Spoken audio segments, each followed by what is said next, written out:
की गुजरात्यांच्या सोसायटीमध्ये मांसाहार करणाऱ्या मराठी माणसाला जागा मिळत नाही. हे खरं आहे. मुलुंडला मागे झालं, आणखीन कुठे झालं, लालबाग परळला झालं, हे बरोबर आहे. पण याच गुजराती बिल्डरशी संगनमत करतात ना हे लोक. करत नाहीत का? शिवसेना आणि मनसेवाले ठाकरे बंधूंनी वेळ फुकट घालवला का? 7, 8, 10 वेळा दोन्ही ठाकरेंच्या कुटुंबातले लोक कसे एकत्र येत आहेत, चंदूमामा काय म्हणतायत, राज ठाकरेंच्या आई काय म्हणतायत, याच गोष्टी आम्ही वाचत होतो.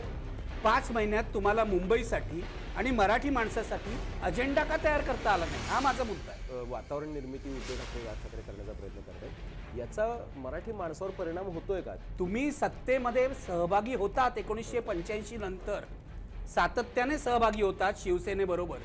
मग शिवसेना जर भ्रष्टाचार करत असेल तर त्या भ्रष्टाचारात 50% वाटा तुमचा सुद्धा आहे. तुम्ही सुद्धा पैसे खाल्लेले आहेत. उद्धव ठाकरेंवर जो आरोप आहे मातोश्रीतून बाहेर पडत नाही, तो काही अंशी खरा आहे, हे आता सिद्ध होत आहे. नगरपालिका निवडणुकीमध्ये उद्धव ठाकरे आणि त्यांचे सहकारी दुसऱ्या फळीचे नेते बाहेरच पडले नाही. महाराष्ट्रात मुंबई आहे पण मुंबईत महाराष्ट्र नाही, या एका वाक्यावर बाळासाहेब ठाकरेंनी ती निवडणूक जिंकली 1985. पण एकनाथ शिंदे गद्दारी करून, हे सगळं करून जर एवढं यश विधानसभेला मिळवत असतील, 57 जर त्यांचे आमदार निवडून येत असतील किंवा नगरपालिकेला नंबर 2चा पक्ष होत असतील, तर ते का होतं याचा उद्धव ठाकरेंनी विचार करायला पाहिजे. ब्रॉट टू यू बाय पालवी ॲग्रिको. आता शेतीसाठी जे काही लागणार ते घरपोच मिळणार, तेही मोबाईलच्या एका क्लिकवर. नमस्कार, मी अभिजित करंडे. मुंबई तकच्या विशेष कार्यक्रमामध्ये आपल्या सर्वांचं स्वागत आहे. महाराष्ट्रामध्ये महापालिकेच्या निवडणुकांचं बिगुल वाजल्यानंतर जवळपास सगळे पक्ष जोमानं कामाला लागलेत आणि त्यातही सर्वांना जी अपेक्षा आहे किंवा सर्वांना जी उत्सुकता आहे, कुतूहल आहे, ते ठाकरे बंधूंचं काय होणार यामध्ये आहे. मराठी माणूस, मराठी माती, महाराष्ट्र आणि मुंबई हे जे समीकरण आहे, या समीकरणावरती या इलेक्शनचा काय परिणाम होणार, मुंबई मराठी माणसाच्या ताब्यात राहणार की नाही, आणि जर समजा मुंबई जर मराठी माणसाच्या ताब्यात राहणार नसेल तर मुंबईवरती जे अतिक्रमण किंवा परप्रांतीयांचा जो बोजा वाढतो आहे त्याचा राजकीय परिणाम मुंबईकरांना किंवा मराठी माणसाला सहन करावा लागेल का? दुसरा महत्त्वाचा प्रश्न म्हणजे या निवडणुकीतलं दुसरं वैशिष्ट्य आहे ते म्हणजे पवार कुटुंब. पवार कुटुंब पिंपरी चिंचवड पुण्यामध्ये एकत्र लढण्याचा प्रयत्न करत आहे. त्याचा नेमका विचारधारेशी काही अर्थार्थी संबंध राहिला आहे का, असा प्रश्न जो आहे तो कालपासून अनेक त्यांचे समर्थक, त्यांचे एका प्रकारे त्यांच्यावरती प्रेम असणारे लोक विचारतात आणि त्यासोबतच कालपासून ज्या घडामोडी घडत आहेत त्यामुळं या निवडणुकीबद्दलचं कुतूहल अजूनच वाढत चाललेलं आहे. आणि या सगळ्याच्या पार्श्वभूमीवरती आपण बोलणार आहोत ज्येष्ठ पत्रकार, ज्येष्ठ संपादक, चिंतक, लेखक निखिल वागळे सरांशी. वागळे सर, आपलं खूप खूप स्वागत आहे. तुमची वेगळी ओळख करून द्यायची गरज नाही, त्यामुळे मी थोडक्यात आवर्त घेतलं. पण या निवडणुकीबद्दल आपण टप्प्याटप्प्याने बोलू. पण प्रत्येक वेळेला असं म्हटलं जातं की प्रत्येक इलेक्शनला मी ऐकलं की ही एक ऐतिहासिक निवडणूक आहे, महापालिकेची निवडणूक आली की. तर यावेळची निवडणूक पण तसंच म्हटलं जातं की ही ऐतिहासिक निवडणूक आहे. ती खरंच ऐतिहासिक आहे का, आणि असेल तर ती का? मराठी माणसाची अस्मिता हा असा विषय झालेला आहे की शिवसेना जन्माला आल्यापासून, म्हणजे शिवसेना 1966ला जन्माला आली, 1968ला पहिल्यांदा महापालिका निवडणूक शिवसेना लढली. त्या निवडणुकीपासून आजपर्यंत मराठी माणसाची अस्मिता या एकाच मुद्द्यावर महापालिकेची निवडणूक लढवली जाते. खरं तर मुंबई महानगर जे आहे ते अस्ताव्यस्त वाढलेलं आहे, त्याच्या समस्या खूप आहेत. मुंबई महानगराच्या बाहेर आता नगरं झालेली आहेत. मुंबईसुद्धा 1, 2, 3, 4 असं आपले मुख्यमंत्री देवेंद्र फडणवीस सांगतात.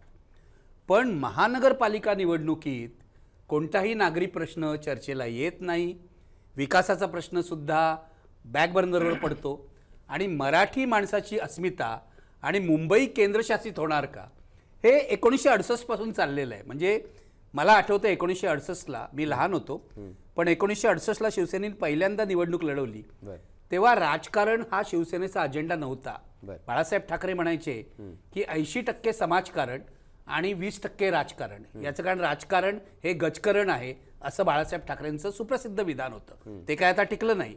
आता राजकारण 80% झालं, 20% समाजकारण झालं.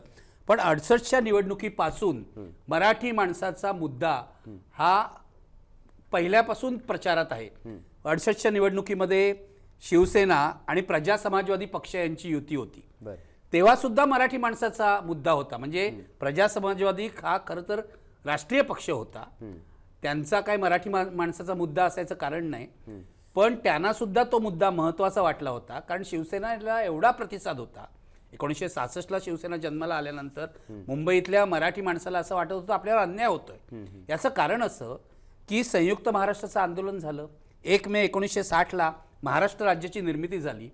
पण त्यानंतर मराठी माणसाचे जे प्रश्न होते, उदाहरणार्थ रोजगाराचा प्रश्न असेल, मराठी भाषेचा प्रश्न असेल, मुंबईवर जे अमराठी लोकांचं आक्रमण होत आहे तो प्रश्न असेल, तो एकाही राजकीय पक्षाने घेतला नाही. म्हणून शिवसेनेचा जन्म झाला आणि शिवसेनेला सर्व थरातून प्रचंड पाठिंबा मिळाला. त्यामुळे 1968च्या निवडणुकीपासून आणि शिवसेनेला मोठं यश मिळालं. तेव्हा काय 257ची महापालिका नव्हती, 120 140 अशा सीट्स होत्या. आणि पहिल्या निवडणुकीमध्ये 68मध्ये प्रजा समाजवादी पक्षाच्या मदतीने शिवसेनेने 42 जागा जिंकल्या होत्या. बापरे, जबरदस्त तडाखा शिवसेनेने दिला होता. आणि मला निवडणुकीतल्या घोषणा सुद्धा आठवतात. थांब लक्ष्मी कुंकू लावते, शिवसेनेला मत देऊन येते. हो हो भाजीत भाजी मेथीची, शिवसेना माझ्या प्रीतीची.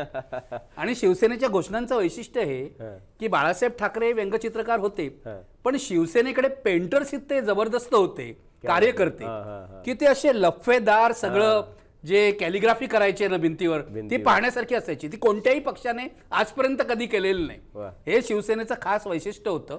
तेव्हा 62, 73, 68, 73 5 वर्षांनी 73ला निवडणूक झाली. तेव्हा सुद्धा शिवसेनेच्या 40 जागा आल्या. शिवसेनेला मोठं यश मिळालं. शिवसेनेला फटका कधी बसला मी सांगतो तुला. जनता पक्षाच्या लाटेमध्ये 78च्या निवडणुकीमध्ये शिवसेनेला फक्त 21 जागा मिळाल्या. याचं कारण बाळासाहेब ठाकरेंनी इमर्जन्सीला आणि इंदिरा गांधीला जो पाठिंबा दिला तो अजिबात लोकांना आवडला नव्हता. त्यामुळे शिवसेनेचे नगरसेवक पराभूत झाले. जनता पक्षाचे नगरसेवक आले निवडून. पण मी तुला एक गोष्ट सांगतो, आता एकनाथ शिंदे वगैरे म्हणतात उद्धव ठाकरेंनी काँग्रेसची युती केली आहे. त्यांना इतिहास लक्षात नाही किंवा एकनाथ शिंदे लहान असतील तेव्हा 1978 साली शाळेत किंवा कॉलेजमध्ये असतील, मला माहीत नाही त्यांच्या वयानुसार. पण 78 साली पहिल्यांदा बाळासाहेब ठाकरेंनी काँग्रेसची युती केली. ऑफिशियल युती म्हणजे सांगतो तुला काय झालं. जनता पक्षाचे बरेच नगरसेवक निवडून आले होते. शिवसेनेला बहुमत नव्हतं, काँग्रेसलाही बहुमत नव्हतं. आणि अशी परिस्थिती होती की सोहनसिंग कोहली नावाचे नगरसेवक होते जनता पक्षाचे, हे महापौर बनतील अशी शक्यता होती. पण त्यावेळेला बाळासाहेब ठाकरेंनी जाऊन काँग्रेसची युती केली आणि सोहनसिंग कोहलींचा पराभव झाला. शिवसेना आणि काँग्रेस युतीमुळे मुरली देवरा महापौर झाले 78 साली, हे लक्षात घ्या. तेव्हा बाळासाहेब ठाकरेंनी पहिल्यांदा 78 साली युती केली आहे काँग्रेसची.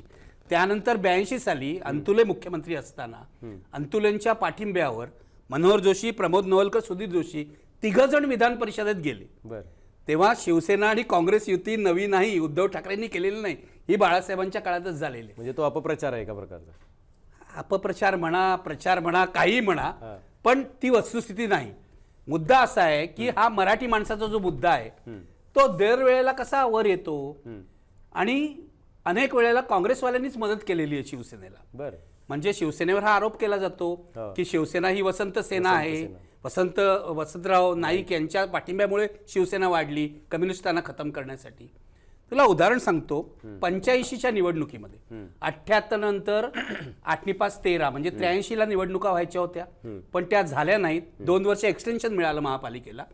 85च्या निवडणुकीमध्ये काही कारण नसताना वसंतदादा पाटलांनी असं स्टेटमेंट केलं की मुंबईत महाराष्ट्रात मुंबई आहे पण मुंबईत महाराष्ट्र नाही. बघा, महाराष्ट्रात मुंबई आहे पण मुंबईत महाराष्ट्र नाही. या एका वाक्यावर बाळासाहेब ठाकरेंनी ती निवडणूक जिंकली 1985ची. आणि प्रचंड संख्येने त्यावेळेला शिवसेनेचे लोक निवडून आले, शिवसेनेला बहुमत मिळालं. म्हणजे महापालिकेमध्ये 1985ला शिवसेनेचं पुनरागमन जे झालं, शिवसेना जी सत्तेत बसली ती काँग्रेसच्या पाठिंब्याने, अप्रत्यक्ष पाठिंब्याने बसलेली आहे, हेही आपल्याला विसरता येणार नाही. तर मराठीचा मुद्दा कुठे राहिला? मराठीच्या मुद्द्यावर शिवसेनेने सुरुवातीच्या काळात काम केलं नाही असं नाही. स्थानिक लोकाधिकार समितीने नोकऱ्या मिळवून दिल्या, बँकांमध्ये 80% भूमिपुत्राला स्थान मिळालं पाहिजे वगैरे नोकऱ्या मिळवल्या, एअर इंडियामध्ये नोकऱ्या मिळवल्या. आज स्थानिक लोकाधिकार समिती नाही. मराठी माणसावर अन्याय होतोय म्हणजे नेमकं काय होतंय? मराठी माणसाची ही भावना आहे. जशी या देशामध्ये भाजपमुळे हिंदूंची भावना आहे की हिंदूंवर अन्याय होतोय, तसं मुंबईतल्या मराठी माणसाची भावना आहे की अन्याय होतोय. पण मी तुला माझा एक मराठी माणूस म्हणून, जर मला तुम्ही मराठी माणूस मानत असाल, मराठी बोलतो, मराठी पत्रकार आहे, मराठी माणसावर मुंबईत अन्याय झाला म्हणजे नेमकं काय झालं? हा केवळ राजकीय अजेंड्याचा विषय आहे का? मराठी भाषेवर अन्याय झाला तो कोणी केला, त्याला मराठी माणूस जबाबदार आहे की नाही? मराठी शाळा बंद होत आहेत मुंबईतल्या, याला शिवसेना जबाबदार आहे की नाही? 1985 नंतर 2025 पर्यंत एक निवडणूक सोडली 1992ची, तेव्हा काँग्रेसला बहुमत मिळालं. तेव्हा 92 ते 97 शिवसेना सत्तेत नव्हती महापालिकेत. पण 1985 पासून आजपर्यंत ती एक निवडणूक सोडली तर शिवसेनेची सत्ता होती. मग मुंबईतल्या मराठी शाळा बंद का झाल्या? आत्ता महापालिका जाहिराती देते आहे त्या इंग्रजी मीडियमच्या शाळांसाठी. ह्याला कोण जबाबदार आहे? म्हणजे मला असं वाटतं मराठी माणसावर अन्याय झाला, मोदी आहेत, अमित शहा आहेत, यांनी वाईट वागणूक दिली महाराष्ट्राला, पक्ष फोडले, हे गैर आहे, बरोबर आहे. पण नेमका मराठी माणसावर अन्याय झाला म्हणजे काय झालं? त्याला रोजगार मिळाला नाही का? त्याच्या भाषेवर अन्याय झाला का? या मुद्द्यांची कशी चर्चा होत नाही. आताही कुठे होते? आता फक्त ठाकरे बंधूंची युती म्हणजे काय? म्हणजे ठाकरे बंधूंची युती मला हे कळत नाही. 5 जुलैपासून ते म्हणाले की ठाकरे ब्रँड धोक्यात आहे. ठाकरे ब्रँड वगैरे ठीक आहे, एक मोदी ब्रँड आहे, एक ठाकरे ब्रँड आहे, आणखीन कसला ब्रँड असेल? माझा मुद्दा एवढाच आहे, ठाकरे बंधूंची युती झाली चांगली गोष्ट आहे असं सगळे मानतायत. मराठी माणसाच्या भावनेनुसार ती युती झालेली आहे. बहुसंख्य मराठी माणसांना असं वाटत होतं की युती व्हावी, विशेषतः middle class, lower middle class. त्यांना हायर मिडल क्लास हा मराठी माणूस जो आहे तो हिंदू झालेला आहे, तो मोदींना मतं देतोय. त्यामुळे ठाकरे बंधूंची जी युती आहे ती मराठी माणसाच्या भावनेचा प्रश्न आहे, व्यवहाराचा प्रश्न आहे का? हा खरा प्रश्न आहे. म्हणजे मला एक गोष्ट कळत नाही, या निवडणुकीत तू जर बघितलं असतील आत्तापर्यंत, या क्षणापर्यंत वातावरणच नाही. अख्ख्या मुंबईमध्ये वातावरण नाही, माणसं झोपली आहेत असं वाटतं. महापालिका निवडणूक आहे याची जाणीव तरी आहे त्यांना आहे की नाही माहीत नाही. 30 तारखेनंतर कदाचित उमेदवारी अर्ज भरल्यानंतर प्रचार सुरू होईल. पण 5 जुलैपासून आजपर्यंत मराठी माणूस म्हणून माझ्या मनात प्रश्न येतो, ठाकरे बंधूंनी वेळ फुकट घालवला का? 7, 8, 10 वेळा दोन्ही ठाकरेंच्या कुटुंबातले लोक कसे एकत्र येत आहेत, चंदूमामा काय म्हणतायत, राज ठाकरेंच्या आई काय म्हणतायत, याच गोष्टी आम्ही वाचत होतो. 5 महिन्यात तुम्हाला मुंबईसाठी आणि मराठी माणसासाठी अजेंडा का तयार करता आला नाही? हा माझा मुद्दा आहे. भावना बरोबर आहे, पण मराठी माणसावर अन्याय होत असेल, मुंबईवर अन्याय होत असेल, मुंबई जर केंद्रशासित होणार असेल, पुराव्यानिशी मांडा की तुम्ही शेवटच्या 15 दिवसात सगळं मांडणार? मला असं या गोष्टी चिंताजनक वाटतात. म्हणजे ठाकरे बंधूंची युती चांगली आहे त्यामुळे भावना उचंबळून येणं वगैरे मी समजू शकतो, पण व्यवहारामध्ये, निवडणुकीमध्ये फक्त भावनेवर निवडणूक जिंकता येत नाही ना. फक्त भावनेवर जर निवडणूक जिंकता येणार नसेल तर आत्ता खरं तर जी सर्वसामान्य मराठी माणसावरला जे राज ठाकरे सांगतायत किंवा उद्धव ठाकरे सांगतायत की आपल्याकडून प्रकल्प जात आहेत, आपल्याकडून मराठी माणसावरती भाषा लादली जाते, तिसरी भाषा, मराठी माणसावरती खाणं लादलं जातं आहे, मांस मच्छी खाणाऱ्यांना फ्लॅट दिले जात नाही आहेत, एका प्रकारे राजकीय काय म्हणू आपण त्याला अतिक्रमण केलं जातं आहे, पक्ष फोडले, महाराष्ट्रातले 2 राजकीय पक्ष फोडले. तर खरं तर ही जी काही वातावरण निर्मिती उद्धव ठाकरे, राज ठाकरे करण्याचा प्रयत्न करत आहेत याचा मराठी माणसावर परिणाम होतोय का आणि त्याच्यापर्यंत हे पोचतंय का, हा खरा प्रश्न आहे. पोचतं आहे की नाही हे मला माहीत नाही, पोचत असावं कदाचित. पण तू जे मुद्दे मांडलेस म्हणजे प्रकल्प जात आहेत, हिंदी भाषा लादण्याचा प्रयत्न होत आहेत वगैरे वगैरे, रोजगारामध्ये मराठी माणसाला प्राधान्य मिळत नाही आहे वगैरे, या मुद्द्यावर शिवसेनेने, मनसेने कधी आंदोलन केलं होतं? कधी आंदोलन केलं? प्रकल्प महाराष्ट्रातून बाहेर गेले म्हणून शिवसेनेने रस्त्यावर उतरून आंदोलन केलं का? शिवसेनेच्या कार्यकर्त्यांना अटक झाली का? मी हे मानत नाही की आंदोलन म्हणजे कोणाच्या तरी जाऊन थोबाडीत मारणं. मनसेची ही जी कार्यपद्धती आहे ती मराठी माणसांना पटत असेल असं मला वाटत नाही, कारण सर्वसाधारणपणे सामान्य माणसाला हिंसा पटत नाही. त्यामुळे ह्याला जाऊन थोबाडीत मारणं, त्याला जाऊन थोबाडीत मारणं, हे खरं आहे की गुजरात्यांच्या सोसायटीमध्ये मांसाहार करणाऱ्या मराठी माणसाला जागा मिळत नाही, हे खरं आहे. मुलुंडला मागे झालं, आणखीन कुठे झालं, लालबाग परळला झालं, हे बरोबर आहे. पण याच गुजराती बिल्डरशी संगनमत करतात ना हे लोक, करत नाहीत का शिवसेना आणि मनसेवाले? मला हे विचारायचं आहे की गुजराती बिल्डरकडून वर्गणी किंवा खंडणी तुम्ही घेता की नाही? मराठी माणसाला हा गुजराती बिल्डर जागा देणार नसेल तर तुम्ही या गुजराती बिल्डरला जाब कसा काय विचारला आहे का मुळामध्ये? कारण शेवटी तुमचे लागेबांधे असतात बिल्डर लोकांची. मुंबई तर आता बहुसंख्य मुंबई ही बिल्डरच्या घशात गेलेली आहे. त्यामुळे बिल्डर आणि राजकीय पक्षांचं संगनमत ऑब्व्हियस आहे. शिवसेना आणि मनसे त्यापासून वेगळी काढता येणार नाही. माझं म्हणणं आहे, मराठी माणसाचा मुद्दा तुम्हाला फक्त निवडणुकीच्या तोंडावर का सुचतो हा प्रश्न तुम्हाला मराठी माणूस विचारणार, याविषयी माझ्या काही मनात शंका नाही. तुम्हाला असं वाटतं की मराठी माणूस हा प्रश्न विचारेल, पण आत्ताच्या घडीला खरंच मराठी माणूस, मराठी अस्मिता आणि महाराष्ट्र धोक्यात आहे? खरंच तुम्हाला असं वाटतं की की हे एक राजकीय वातावरण क्रिएट केलेलं आहे? कारण की तुम्ही म्हणता की पहिल्यापासून याच मुद्द्यांवरती निवडणुका होत आलेल्या आहेत. पहिल्या निवडणुकांमध्ये काय अशी परिस्थिती वेगळी होती आणि या निवडणुकीमध्ये अशी काय परिस्थिती वेगळी आहे की आता वाटावं की संकट अधिक गहिर आहे? मी हेच तुला सांगतोय की मराठी माणूस धोक्यात आहे हा एक भ्रम निर्माण करण्यात शिवसेना यशस्वी ठरलेली आहे पहिल्यापासून. 1968 साली मराठी माणूस धोक्यात होता का? आज धोक्यात आहे का? गेल्या इतक्या वर्षामध्ये 68 ते आत्तापर्यंत 50 वर्षाहून अधिक काळ गेलेला आहे. किती वेळा मराठी माणसाला धोका निर्माण झाला? आपल्याला सगळं तपशील बघावा लागेल ना. म्हणजे की ही आवई आहे, जसा हिंदू धोक्यात आहे मी मगाशी म्हटल्याप्रमाणे, तसं मराठी माणूस धोक्यात आहे. ही आवई आहे का? फक्त निवडणुकीच्या वेळेला तुम्हाला मराठी माणूस का सुचतो असा जर प्रश्न तुम्हाला मराठी माणसाने विचारला तर काय करणार? किंबहुना असं आहे की मराठी माणूस मराठी नेत्यांचे इमले उभे राहताना बघतोय. मराठी माणसाची आर्थिक परिस्थिती सुधारली नाही. मी मध्यमवर्गीय मराठी माणूस आहे. मी आज मुंबईतल्या किंवा दक्षिण मुंबईमध्ये एखादं घर घेऊ शकत नाही, कारण तिथे कोट्यवधी रुपये लागतात. पूर्वी ज्यांनी घरं घेतली त्यांची गोष्ट वेगळी. अनेक जण गिरगावात, मी पूर्वी राहायचो, गिरगावातली घरं सोडून कुठे गेले? चारकोपला गेले किंवा वसई विरारला गेले. मराठी माणूस मुंबई सोडून जात होता तेव्हा हा लोंढा थांबवायला मुंबईमध्ये तुम्ही काय केलं? मराठी माणूस कमीसुद्धा झाला आहे ना. मुंबई महापालिकेच्या हद्दीबाहेर खूप मराठी माणूस गेलेला आहे. तेव्हा ठाकरे बंधू एकत्र आले, माझ्या मते ती चांगली गोष्ट आहे. कुटुंबातले 2 भाऊ एकत्र आले तर आनंदच वाटायला पाहिजे. आपल्याला काय वाईट वाटायचं कारण नाही. आणखीन कोणाला वाईट वाटत असेल तर मला माहीत नाही. पण त्याचा राजकीय उपयोग होईल का? त्यासाठी काय करायला पाहिजे ते तुम्ही करणार आहात का? मी एक गोष्ट तुला सांगतो. ठाकरे बंधू एकत्र आले, मराठी माणसाचा मुद्दा जुनाच मुद्दा आहे, त्यावरच शिवसेना निवडणूक लढते. आदित्य ठाकरेंनी जे प्रेझेंटेशन केलं वरळीला ते मला जास्त महत्त्वाचं वाटतं. याच्याकडे आदित्य ठाकरेंनी किमान हे दाखवायचा प्रयत्न केला की गेल्या 30-35 वर्षात शिवसेनेने, म्हणजे उद्धव ठाकरे यांच्या शिवसेनेने आणि त्याच्या आधी अविभक्त शिवसेनेने काय महापालिकेत केलं, त्यावर प्रश्न विचारायला पाहिजेत ना. तुम्ही जर एखादा जलप्रकल्प केला, एखादा विद्युत प्रकल्प केला किंवा आणखीन काही केलं, गटारं नीट केली. आदित्य ठाकरेंचं असं म्हणणं आहे हिंदमातामध्ये पाणी तुंबत होतं ते मी थांबवलं, आता पुन्हा ते तुंबायला लागलंय वगैरे गोष्टी ठीक आहेत, पण ते मी थांबवलं. तर खरोखर थांबलेलं आहे का? या प्रश्नावर लढली पाहिजे ना मुंबईची निवडणूक. मुंबईमध्ये पाणी का तुंबतं आणि ते नीट त्याचा निचरा का होत नाही या प्रश्नावर मुंबईची निवडणूक लढली पाहिजे.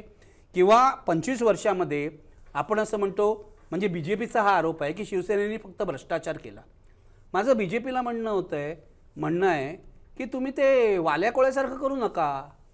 वाल्या कोळी दरोडेखोरी करायचा, घरी विचारायला गेला माझ्या पापात कोण वाटेकरी हो कोण, हे वाल्या कोळ्याला सांगितलं आम्ही नाही तुझ्या पापात वाटेकरी घरच्या लोकांनी.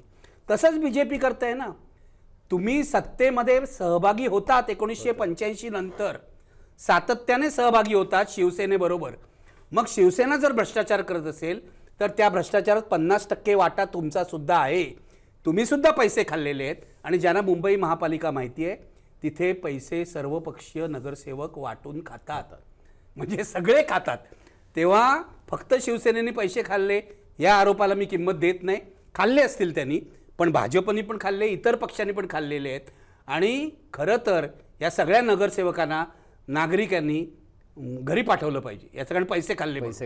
कारण साधी गोष्ट आहे ना. पूर्वीपासून एक उदाहरण दिलं जातं, कालपर्यंत जो स्लीपर्स घालत होता तो आता फिरतो कसल्या तुमच्या त्या अलिशान गाड्यातून फिरतो नगरसेवक. या सगळ्यांना घरी पाठवलं पाहिजे. पैसे कुठून आले विचारलं पाहिजे.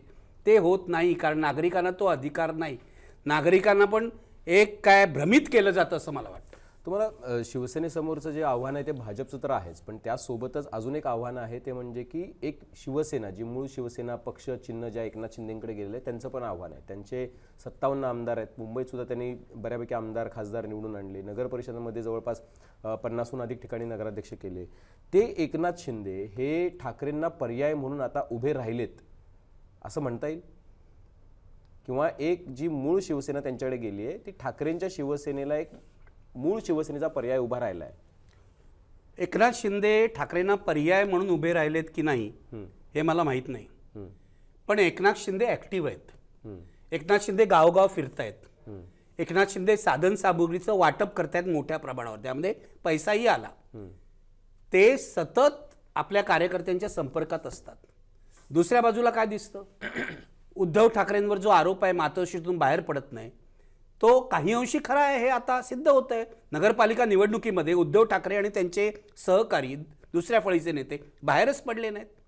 एकनाथ शिंदेनी मेहनत करून हे कमावलेलं आहे. म्हणजे एकनाथ शिंदेनी गद्दारी केली का, ती योग्य होती का, तर बहुसंख्य लोक सांगतील ती योग्य नव्हती. मूळ शिवसेना कोणाची आहे, तुमच्याच सर्वेमध्ये असं आलेलं आहे. 45% लोक सांगतात की मूळ शिवसेना ही उद्धव ठाकरेंची आहे. आम्हाला सुद्धा मान्य आहे. पण एकनाथ शिंदे गद्दारी करून हे सगळं करून जर एवढं यश विधानसभेला मिळवत असतील, 57 जर त्यांचे आमदार निवडून येत असतील किंवा नगरपालिकेला नंबर 2चा पक्ष होत असतील, तर ते का होतं याचा उद्धव ठाकरेंनी विचार करायला पाहिजे. कार्यकर्त्यांशी संपर्क ठेवतायत, ते कार्यकर्त्यांशी चांगलं वागतायत. मी एक व्हिडिओ बघितला काल. एकनाथ शिंदे कल्याण डोंबिवलीतून कुठेतरी जात होते आणि त्यांचा जो जुना कार्यकर्ता आहे दीपेश म्हात्रे, जो भाजपमध्ये गेला, त्याच्या ऑफिसच्या बाहेर थांबले आणि त्यांची भेट घेतली. हे काय आहे, हे उद्धव ठाकरेही करू शकतात. पण उद्धव ठाकरे कार्यकर्त्यांच्या संपर्कामध्ये अजिबात दिसत नाही. त्यांची एक पंचतारांकित लाईफस्टाईल झालेली आहे.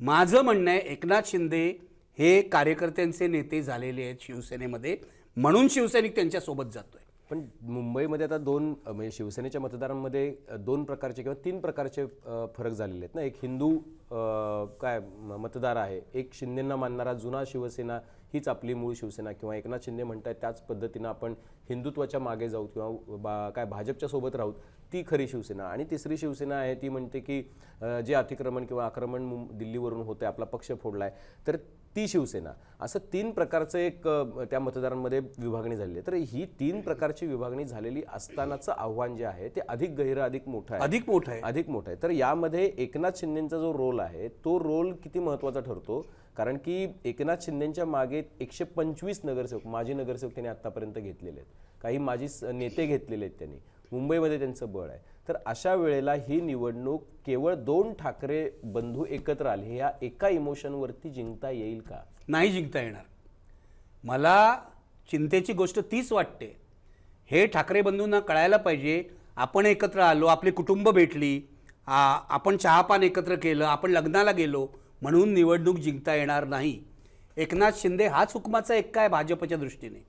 एकनाथ शिंदे यांच्याकडे किती नगरसेवक गेले, तू आता म्हणाला 125 गेले, अमुक गेले, त्याहीपेक्षा महत्त्वाची गोष्ट आहे, गेल्या वेळेला शिवसेनेनी ज्या 84 जागा जिंकल्या होत्या त्यामध्ये एकनाथ शिंदे किती पाडणार. अच्छा, महापालिका निवडणुकीमध्ये 3-4 हजार 5,000 मतांनी खूप फरक पडू शकतो. अगदी 500 मतांनी सुद्धा काही ठिकाणी फरक पडू शकतो. एकनाथ शिंदेनी उद्धव ठाकरेंच्या 84 मधले किमान 15 ते 20 उमेदवार जरी पाडले तरी उद्धव ठाकरेंना धोका निर्माण होतो. राज ठाकरेंमुळे काय होणार आहे, उद्धव ठाकरे राज ठाकरे एकत्र आल्यामुळे राज ठाकरेंचं मी असं आकडे पाहिले इंडियन एक्सप्रेसमध्ये की 69 मतदारसंघ असे आहेत जिथे विनिंग मार्जिनपेक्षा जास्त मतं मनसेला मिळाली होती. याचा अर्थ असा होतो की ही मतं उद्धव ठाकरेंच्या मतामध्ये ॲड होतील. गेल्या वेळेला काय होत होतं किंवा आधीच्या निवडणुकीत काय होतं, राज ठाकरे उद्धव ठाकरेंचीच मतं कापत होते. राज ठाकरेंना काँग्रेस, राष्ट्रवादी किंवा भाजपची मतं मिळत नव्हती, ते उद्धव ठाकरेंची मतं कापत होते. ती मतं आता कापली जाणार नाहीत. उद्धव ठाकरे आणि राज ठाकरे यांची युती ही ॲडिशन आहे. परंतु एकनाथ शिंदे दुसऱ्या बाजूला आहेत. म्हणजे 2017 साली उद्धव ठाकरेंनी 84 जागा निवडून आणल्या, ते स्वतःच्या बळावर आणल्या, पण एकनाथ शिंदे त्यांच्याबरोबर होते, हे लक्षात घे. आता एकनाथ शिंदे किती पाडतात, माझ्या मते उद्धव ठाकरे किती जिंकतात त्यापेक्षा एकनाथ शिंदे किती पाडतात. आणि भाजप चतुर पक्ष आहे. तिथे बसलेत त्यांचे चाणक्य दिल्लीमध्ये. त्यांना हे वाटतंय की एकनाथ शिंदेचा उपयोग कुठे आहे. एकनाथ शिंदेनं ते ठाण्यात बीक घालत नाहीत, कल्याण डोंबिवलीमध्ये बीक घालत नाहीत, तिथे रस्सीखेच चालली आहेत. पण मुंबई मात्र त्यांना हे माहिती आहे एकनाथ शिंदे बरोबर असल्याशिवाय आपल्याला मुंबई जिंकता येणार नाही. एकनाथ शिंदे जिंकले नाहीत तरी एकनाथ शिंदे पाडतील. आणि ते किती पाडतात म्हणजे शिवसेना फोडण्याचं कारण तेच होतं ना की शिवसेनेला कमजोर बनवायचं. आता उद्धव आणि राज एकत्र आले पण एकनाथ शिंदेचा तो भाग जो आहे आणि पैशाचा वापर मोठ्या प्रमाणावर होतोच ना. आपण काय डोळ्याला पट्टी बांधू शकत नाही. विधानसभा निवडणुकीमध्ये पैशाचा वापर झाला, नगरपालिका नगर परिषद निवडणुकीमध्ये एवढ्या मोठ्या प्रमाणावर पैशाचा वापर झाला. म्हणजे मी तुझ्याच मुलाखतीमध्ये ऐकलं सचिन नरी सांगतायत की एक कुटुंब 32 जणांचं होतं, तिथे 4-4.5 लाख रुपये दिले गेले वगैरे.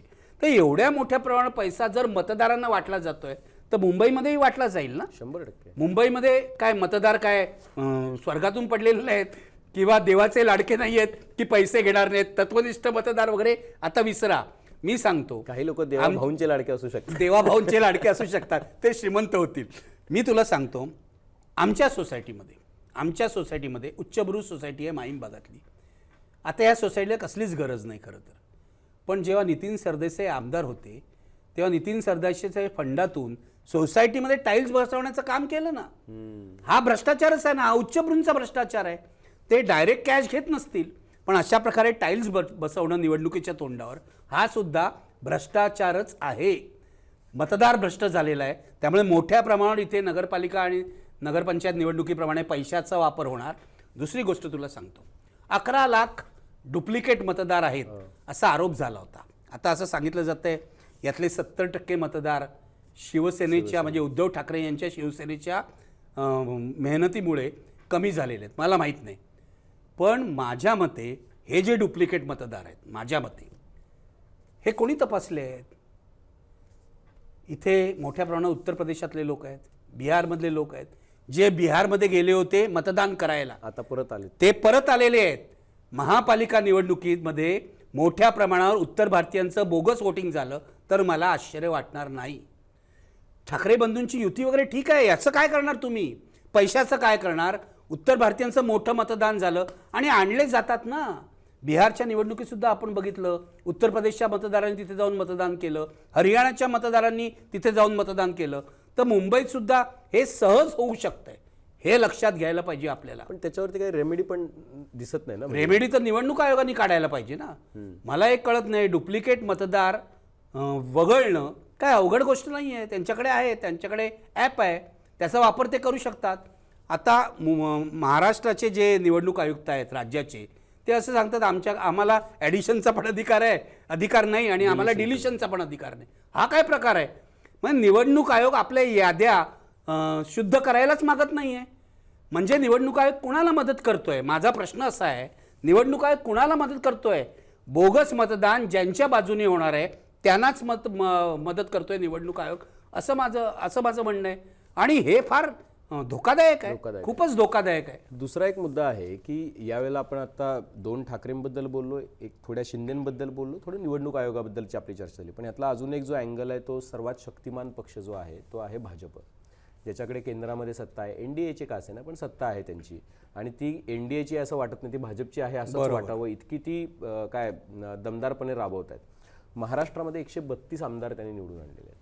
एवढं सगळं झाल्यानंतर जवळपास त्यांचा दावा असा आहे की काय 129 पेक्षा जास्त ठिकाणी त्यांचे स्वतःचे नगराध्यक्ष बसले. बरोबर. आता महापालिका निवडणूक आहे आणि हा देशातला सर्वात मोठा पक्ष आहे, किंबहुना ते जगातला म्हणतात की जगातला सर्वात मोठा राजकीय पक्ष आहे की त्यांची यंत्रणा इतकी तगडी आहे. तरीसुद्धा इथं जे एक नॅरेटिव्ह आलेला आहे की बघा जर शिवसेनेला मतदान केलं तर इथला महापौर खान होईल, तुमच्या घराघरासमोर तुमच्या गल्ल्यांची नावं मोहम्मद अली रोड होतील, तुमच्या घरासमोर एक नजरुल इस्लाम येईल दररोज. तर ही गरज भाजपला का पडते. जर हिंदूंचं सरकार आहे, जर हिंदुत्वाचंच बोलबाला आहे देशामध्ये, जर इतकी ताकद ऑलरेडी मतदार देतो आहे, तर मग अशा पद्धतीचा प्रचार भाजपला का करावा लागतो.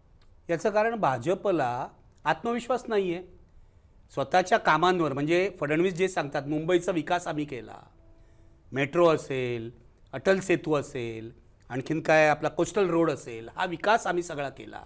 तर विकासाच्या मुद्द्यावर निवडणूक लढा की तुम्हाला हिंदू मुसलमान पहिल्या मिटिंगपासून म्हणजे विजय संकल्प मेळावा तिथे त्यांचे मुंबईचे अध्यक्ष जे आहेत अमित साटम यांनी हे भाषण केलं की खान होईल. तुम्हाला का लागतं?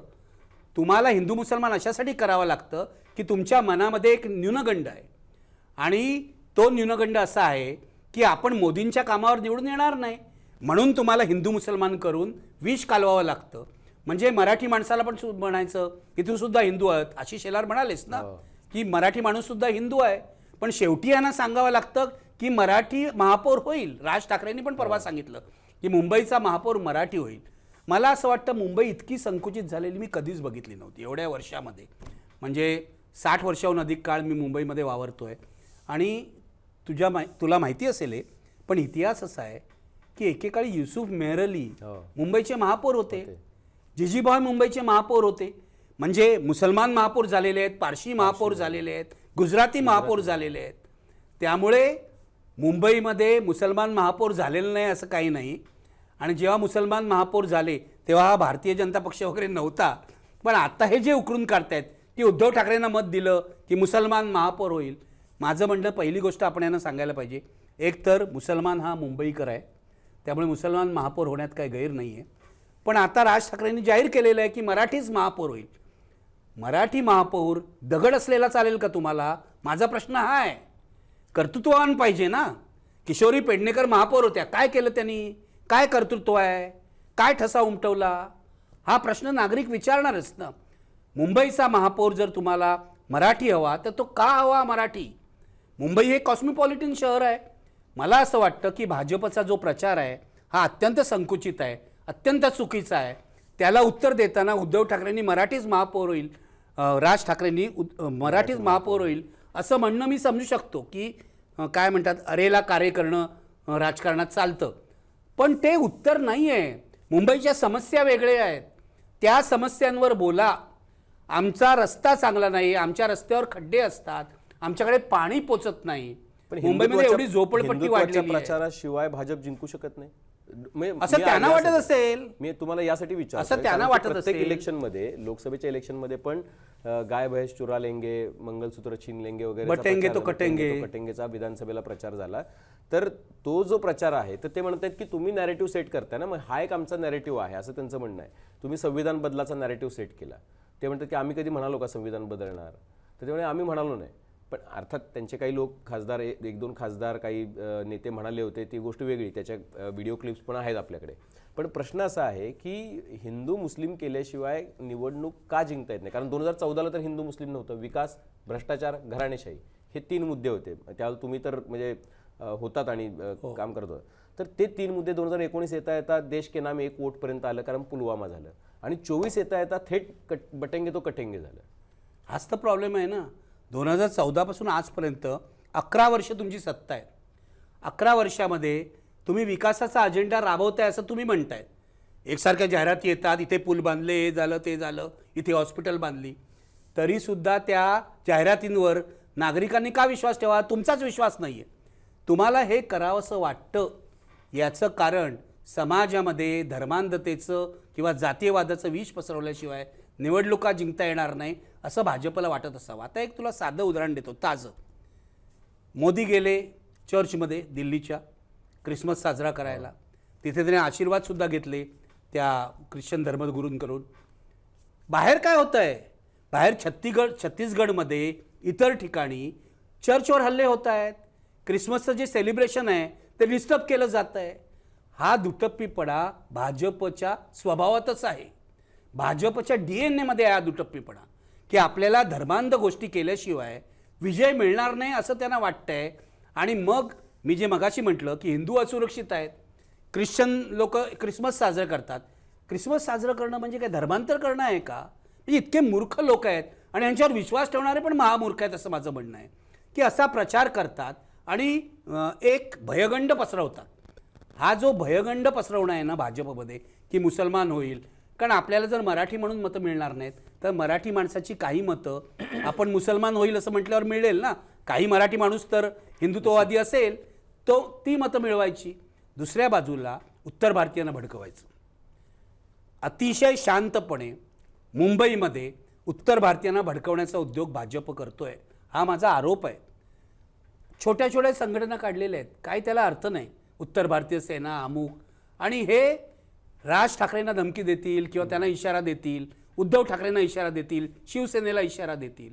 या सगळ्या संघटनांमध्ये काही दम नाही.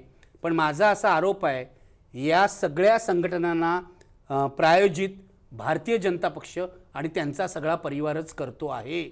याचं कारण पहिल्या दिवशी उद्धव आणि राज ठाकरे युतीच्याच दिवशी बटोगे तो पिटोगे अशी पोस्टर लावता तुम्ही मुंबईमध्ये, बॅनर्स लावता. बटोगे तो पिटोगे ही उत्तर भारतीयांनी लावलेली बॅनर्स आहेत की तुम्ही जर एक राहिला नाहीत, तुम्ही जर विभागला गेलात तर तुम्हाला मार पडेल. आणि हे कोणाला उद्देशून आहे? हे राज ठाकरेंना उद्देशून आहे. हे कोण करतंय? हे भाजप नावाने करू शकत नाही. स्वाभाविकपणे कोणाला तरी प्रायोजित करायचं, कोणाला तरी उचकावायचं, हा उद्योग चाललेला आहे. मुंबईतले उत्तर भारतीय 100% आपल्याला कसं मत देतील हे भाजप बघतंय. कारण मराठी माणसाची सगळी मतं त्यांना पडणार नाहीत. मराठी माणसामध्ये विभागणी होणार. एका बाजूला ठाकरे बंधू, एका बाजूला शिंदे सेना आणि इतर काही पक्षांची मतं. पण मग उत्तर भारतीयांची 100% मतं आपल्याला मिळतील. या पुढच्या काही दिवसात मुंबईतलं वातावरण बिघडलं आणि अमराठी आणि मराठी झालं तरी मला आश्चर्य वाटणार नाही. या क्षणाला मुंबई शांत आहे. अमराठी मराठी असं काही होत नाही. आणि ह्यामध्ये यांना मदत कोण करतं माहिती आहे? यांचं मदतीस कोण करतं? हिंदी चॅनलवाले. माफ करा, तुमचं पण हिंदी चॅनल आहे, पण हे माझं पहिल्यापासून ऑब्झर्वेशन आहे की महाराष्ट्रामध्ये किंवा मुंबईमध्ये छोटी घटना घडली. आता मनसे वाले जाऊन कुठेतरी मारहाण करतात, मूर्खपणा करतात. मारहाण करणं गैरच आहे, पण एक मारहाणीची घटना घडली की हिंदी चॅनलवाले सगळ्या मुंबई शहरात जणू मारहाण होते आणि दंगलच पेटली आहे अशा बातम्या दाखवतात. हे भाजपला मदत करणंच आहे, हे लक्षात घ्या. हा जो प्रचार आहे तो भाजपला मदत करणंच आहे. तेव्हा ह्यावेळेला ठाकरे बंधूंना फक्त भाजपशी लढायचं नाही आहे, भाजप अधिक हिंदी भाषेची चॅनल्स आहेत यांच्याशी पण लढायचं आहे. म्हणून राज ठाकरेंनी त्या दिवशी सांगितलं की मराठी चॅनलमध्ये आणि पेपरमध्ये काम करणारे जे मराठी लोक आहेत त्यांनी आम्हाला मदत करावी. मुंबईविषयी प्रेम असेल, मुंबईविषयी आम्हाला प्रेम आहे, चांगली गोष्ट आहे. आम्हाला जर मराठी माणसाच्या हिताची गोष्ट झाली मुंबईमध्ये आणि मुंबईवरचा मराठी माणसाचा ठसा जर टिकणार असेल तर आम्हाला हवा आहे. खरं आहे. मुंबई मराठी माणसाची आहे हे आम्हाला मनातून वाटलं. पण मुंबईवरचा जो मराठी माणसाचा ठसा आहे तो कसा टिकवणार तर ठाकरे बंधूंनी आम्हाला सांगावं. एकमेकाच्या घरी जाऊन चहा पीत बसू नका ना, काहीतरी अजेंडा द्या. राज ठाकरेंनी एक ब्लू प्रिंट केली होती, लक्षात आहे तुझ्या? जेव्हा मनसे निर्माण झाली त्या ब्लू प्रिंटचं पुढे काहीच झालं नाही. मुंबईसाठी ब्लू प्रिंट द्या ना आम्हाला. तुम्ही पुढच्या 25 वर्षामध्ये मुंबईचा विकास कसा करणार हे आमच्या समोर ठेवा. खरं तर 5 महिन्यामध्ये हे व्हायला पाहिजे होतं. 5 जुलैपासून आजपर्यंत हे व्हायला पाहिजे होतं, ते झालेलं नाही. दुसरा एक मुद्दा असा आहे त्याला जोडून की भाजपला इतकं जर सगळ्यात मोठा पक्ष आता महाराष्ट्रातला भाजप आहे, त्यांचे 2 अलायज जे आहेत ते त्यांनी घेतले. एक नॅचरल आहे, एक त्यांचं असं म्हणणं की एक प्रॅक्टिकल युती आहे. तरी पण तिघं बघितलं तर 232 आमदार आहेत. तरीसुद्धा भाजपनं गेल्या काही काळापासून त्यांच्या मित्रपक्षातले प्लस विरोधी पक्षातले नेते आपल्याकडे घेण्याचा सपाटा लावलेला आहे. मुंबईमध्ये पण घडते. कल्याण डोंबिवलीच्या दीपेश म्हात्रेंचा उल्लेख तुम्ही केला, ते उद्धव बाळासाहेब ठाकरेंकडे होते. आपण ठाण्यामध्ये बघितलं, आपण अगदी नवी मुंबईमध्ये बघितलं, संदीप नाईक आले, ते आधी राष्ट्रवादी होते, वडील त्यांचे भाजपमध्ये आहेत. आपण आता पिंपरी चिंचवडमध्ये जवळपास 22 माजी नगरसेवक आले अजितदादांचे. पुण्यामध्ये खडकवासला मतदारसंघातून लोक आले, म्हणजे अगदी निवडणूक लढवलेले दोडके वगैरे ही मंडळी, विकास दांगट ही मंडळी आली. संग्राम थोपटे आले भोरमधून, इकडे संजय जगताप आले. नाशिकमध्ये फरांदे रडल्या, देवयानी फरांदे, की घेराव घातला गिरीश महाजनांना, की ते विनायक पांडे आणि यतीन वाघ यांना तुम्ही का घेताय, माझ्या विरोधात काम केलं आणि आम्ही त्यांच्याशी लढतोय. सीमा हिरे 2-4 महिन्यांआधी रडल्या होत्या सुधाकर बडगुजर यांना घेतल्यानंतर. तर इतक्या सगळ्या पद्धतीनं इतकी सगळी सत्ता असताना सुद्धा अजून नेत्यांचा भरणा करून जो भाजपनं सुरू केला आहे त्याच्या मागचा नेमका उद्देश काय कळत नाही. म्हणजे काय उद्देश असावा की इतकी सगळी लोक? उद्देश एकच आहे, कुठच्याही परिस्थितीत सत्ता आपल्याला मिळाली पाहिजे. मला हे कळत नाही. भाजपमध्ये अनेक वर्ष काम केलेले कार्यकर्ते आहेत, संघातून आलेले कार्यकर्ते आहेत आणि ज्यांच्या चारित्र्याविषयी शंका घेता येणार नाही असेही खूप कार्यकर्ते संघातून आलेले आहेत. त्यांना सगळ्यांना अडगळीत टाकलेलं आहे. आजचा भाजप, मला असं वाटतं 70% भाजप हा काँग्रेस, राष्ट्रवादी, इतर पक्षातून आलेल्या लोकांचा आहे. काही गुंडांनाही त्यांनी घेतलेला आहे. तुम्ही बघा, अनेक ठिकाणी पुण्यामध्ये असेल, नाशिकमध्ये असेल, गुंडांनाही प्रवेश दिलेला आहे. तर हे का करतंय? तुमचा विश्वास नाही का स्वतःवर? आणि तुम्ही जी तत्व सांगत होतात, आम्ही राजकारणाच्या गुन्हेगारीकरणाला विरोध करू, ते तुम्ही करत नाही. आम्ही भ्रष्टाचाराला विरोध करू, आम्ही निवडणुकीत पैसे वाटणार नाही, पण ते हे अजितदादा सगळं आलेच ना. करता. भ्रष्टाचाराला विरोध करून म्हणाले, पण अजितदादा आले. अजितदादा आले. 70,000 कोटीचा आरोप असलेला माणूस त्यांच्याबरोबर आला. म्हणजे मला असं वाटतं की जसं ते हिंदू मुसलमान याच्याबाबत आहे ना, कॉन्फिडन्सच कमी पडतो ना, किंवा कोणत्याही प्रकारे सत्ता आम्ही घेऊ हातामध्ये. आता जे भाजपचे आपण म्हणतो 129 काय नगराध्यक्ष निवडून आले, यातले मूळ भाजपवाले किती आणि काँग्रेस राष्ट्रवादीवाले किती, हा एक हिशोब काढला पाहिजे. मग आपल्याला कळेल. कारण कुणालाही पक्षात घेत आहेत आणि त्याचे परिणाम दिसत आहेत. म्हणजे नाशिकला तर मी बघितलं घेरावाचा व्हिडिओ, आणि नाशिकचे लोक सांगतात की गिरीश महाजनांना मारच बसला असता, वाचले ते त्या दिवशी, इतकं भयंकर परिस्थिती होती. आणि भाजपचेच कार्यकर्ते त्यांच्या विरुद्ध गेले होते. तीच गोष्ट इतर ठिकाणची आहे. भाजप कार्यकर्त्यांमध्ये मोठा असंतोष आहे, ओरिजिनल कार्यकर्त्यांमध्ये, की आता आम्हाला जागा नाही मिळणार. कल्याण डोंबिवलीत तेच आहे.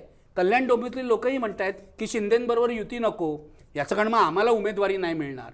भाजपमध्ये एवढा मोठा असंतोष काय आहे याचा विचार भाजप नेत्यांनी करायला हवा ना. फडणवीस वरतून बघताय, त्यांना वाटतंय आपण जिंकतोय, अमुक झालं ते झालं, पण प्रत्यक्षात भाजपची पूर्वीची जी प्रतिमा आहे ती टिकली आहे का याचा विचार भाजपने करायला हवा. अत्यंत भ्रष्ट पार्टी भारतीय जनता पक्ष हा काँग्रेसपेक्षाही वरताण झालेला आहे, लक्षात घ्या. म्हणजे काँग्रेस संपली. पूर्वी काय व्हायचं तुझ्या लक्षात असेल, उमेदवारी याद्या जाहीर झाल्या की कोणीतरी आत्मदहन करतोय, कोणीतरी काय बाहेर बसून तिकडे शिव्या घालतोय लोकांना. आता हे भाजपमध्ये सुरू झालंय ना. नाशिकला काय झालं म्हणजे भाजपचं पूर्णपणे काँग्रेसीकरण झालेलं आहे, हे लक्षात घ्या तुम्ही. मग आता भाजपमध्ये जे मूळ जे लोक आहेत भाजपचे, आता हा ॲक्च्युली याच्या आधी पण याच्याबद्दल खूप चर्चा झाली. म्हणजे मूळ लोकांना भाजपमध्ये किती स्थान उरलं आहे असं विचारावं, एवढी गंभीर परिस्थिती आहे. पण मग जर एवढ्या मोठ्या प्रमाणात यंत्रणा, सत्ता वगैरे असल्यानंतर सुद्धा हा कॉन्फिडन्स नसण्याचं काय कारण काय? कारण मग ते पण विचारायला लागतं ना की बाबा तुम्ही म्हणताय कॉन्फिडन्स नाही, पण कारण काय? एवढं तर सगळं आहे. नाही, कसं आहे मी तुला सांगू का एका वाक्यामध्ये, भाजपला सत्तेचा भस्म्यारोग झालेला आहे. किती पाहिजे सत्ता तुम्हाला? दिल्लीत सत्ता मिळाली, विधानसभेत मिळाली, नगरपालिकेत मिळाली, महापालिकांना पाहिजे. अरे कुठेतरी विरोधी पक्षाची जागा ठेवा ना, तीच ठेवायची नाही. हे बघ, आपण आपली वाटचाल जी होते गंभीरपणे घ्यायला पाहिजे.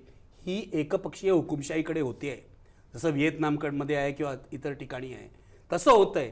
याचं कारण विरोधी पक्षच हे लोक संपवून टाकतायत. भाजपला कॉन्फिडन्स नाही किंवा ओव्हर कॉन्फिडन्स आहे, हे सगळे घेत आहेत आणि निवडणुका जिंकतायत. दुसऱ्या बाजूला मतदारही भ्रष्ट झालेले आहेत. आपण बोललो एकपक्षीय हुकुमशाहीकडे ही वाटचाल चालू झालेली आहे. आणि तुझं बघितलंस तर महाराष्ट्रातला विरोधी पक्ष संपल्याच जमा आहे ना. आहे कुठे विरोधी पक्ष महाराष्ट्रात? पूर्वी विरोधी पक्ष आकडे सोडून दे, मला आठवत नाही की जनसंघ होता पूर्वी, जनसंघाचे कधी 25-30 आमदार निवडून आलेले मला आठवत नाहीत. समाजवादी पक्षाचेही एवढे आमदार निवडून आलेले मला संयुक्त महाराष्ट्र चळवळ सोडली तर आठवत नाही. परंतु होता ना विरोधी पक्ष, एकट्या मृणाल गरे होत्या, एकटे छगन भुजबळ होते, विरोधी पक्ष म्हणून उभे राहत होते, सत्ताधाऱ्यांशी भांडत होते, सत्ताधारी त्यांची इज्जत करत होते. आज कुठे आहे विरोधी पक्ष? आज मला असं दिसतं, म्हणजे विधानसभेचं गेलं अधिवेशन जर तू लक्षात घेतलं तर विरोधी पक्षांनी महत्त्वाचे मुद्दे मांडलेच नाहीत. विरोधी पक्षाचे नेते घरीच बसलेले आहेत. विरोधी पक्षाचे नेते अँटी चेंबरमध्ये जाऊन काहीतरी मंत्र्यांशी काय संगनमत करतायत असं दिसतंय. महाराष्ट्रातला विरोधी पक्ष भाजपने, विरोधी पक्ष आता कोण आहे? भाजप विरुद्ध शिंदेसेना. शिंदेसेनाच विरोधी झालेली आहे. दुसऱ्या बाजूला अजित पवार विरुद्ध भाजप. म्हणजे थोड्या दिवसांनी असं कदाचित होईल 2029ला, मी असं बघतो 2029ला जर 100% भाजप झालं, समजा झालं, भाजप एकटा लढणार, मग विरोधी पक्ष कोण? तर एका बाजूला एकनाथ शिंदेची शिवसेना आणि दुसऱ्या बाजूला अजित पवार. कारण तोपर्यंत शरद पवारांचा पक्ष असेल असंही मला वाटत नाही. त्या मुद्द्यावर यायलाच पाहिजे. तुम्ही कसं बघताय कालपासून ज्या घडामोडी घडल्या की प्रशांत जगताप हे वय वर्ष 21 असल्यापासून राष्ट्रवादीत होते, मग ते काही काल आल्याने आज गेले असं म्हणण्यासारखी परिस्थिती नाही. विश्वासू होते, पुण्याचे महापौर राहिलेले आहेत, स्टँडिंग कमिटी होते, त्याच्यानंतर पुण्याच्या शहराध्यक्ष म्हणून काम केलेलं आहे.